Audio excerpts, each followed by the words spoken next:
श्री राम। कैसे हैं आप सभी दोस्तों। मैं बिहार की बेटी, झारखंड की बहू सीमा आप सबों का मम्मास ब्लॉग में बहुत बहुत स्वागत करती हूं। दोस्तों, हर पर्व के पहले मैं आप लोगों के लिए सर्च करके हर पर्व की जानकारी सही आप लोगों के साथ सामने लाती हूं। तो अभी जेठ मास में पड़ने वाली है निर्जला एकादशी व्रत। इसके बारे में आप लोगों की संपूर्ण जानकारी शेयर कर रही हूं। एकादशी तिथि भगवान विष्णु को अति प्रिय है। इस तिथि को भगवान विष्णु के अनुयायियों के लिए धार्मिक और आध्यात्मिक उपलब्धि का माध्यम माना जाता है।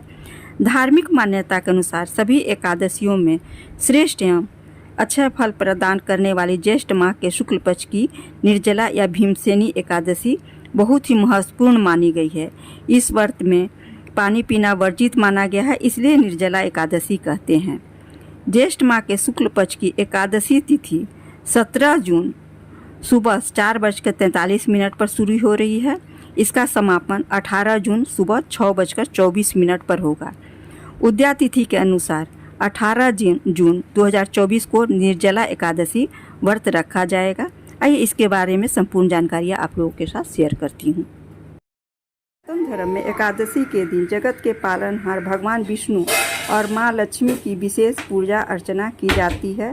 साथ ही जीवन में सुख शांति की प्राप्ति के लिए व्रत भी किया जाता है। एकादशी विशेष मानी जाती है, क्यों, ये जानते हैं। हिंदू धर्म में हर तिथि और वार का अपना विशेष महत्व होता है। ऐसा तो सभी लोग जानते हैं। महीने में 2 एकादशी पड़ती है, एक शुक्ल पक्ष में और दूसरी कृष्ण पक्ष में। हर एकादशी का अपना अलग अलग महत्व है, लेकिन साल भर आने वाली 24 एकादशियों में निर्जला एकादशी का बहुत ही खास महत्व है। यह एकादशी ज्येष्ठ मास में पड़ता है और शुक्ल पक्ष में पड़ता है, और इस दिन निर्जला एकादशी रखा जाता है, यानी बिना जल कहीं इस व्रत को किया जाता है। तो समझ जाइए कि जेठ माह में गर्मी कितनी भयंकर होती है, अपने प्रचंड रूप में होती है, और इस व्रत को करना कितना भी कठिन है। लेकिन भगवान विष्णु की भक्त सभी मनोकामनाएं पूरी करते हैं, इसलिए ये इस एकादशी को सभी लोग ही करते हैं हिंदू धर्म में। यदि आप राशि के अनुसार इस पर्व का दान किया जाए तो साल भर घर में सुख समृद्धि बनी रहती है। इस दिन भगवान विष्णु को प्रसन्न करने के लिए दान करने के उपाय बताए गए हैं।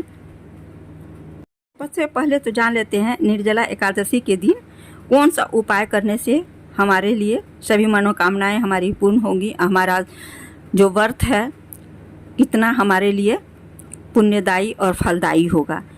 तो सबसे पहले इस एकादशी को श्री हरि को प्रिय तुलसी की मंजरी तथा पीला चंदन, रोली, अक्षत, पीले पुष्प, ऋतु फल एवं धूप, दीप, मिश्री आदि से भगवान विष्णु के भक्ति भाव से पूजन करना चाहिए।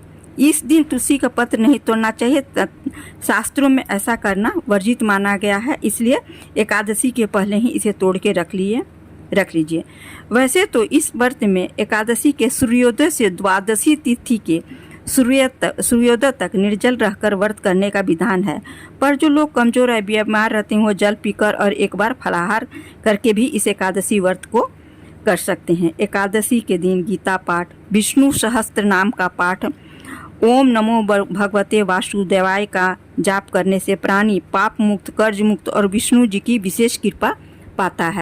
विष्णु भगवान को प्रसन्न करने के लिए जागरण करने वाले रात्रि को जागरण करना, करने से विशेष फल की प्राप्ति होती है, वह हजारों वर्ष तपस्या करने से भी नहीं मिलती है।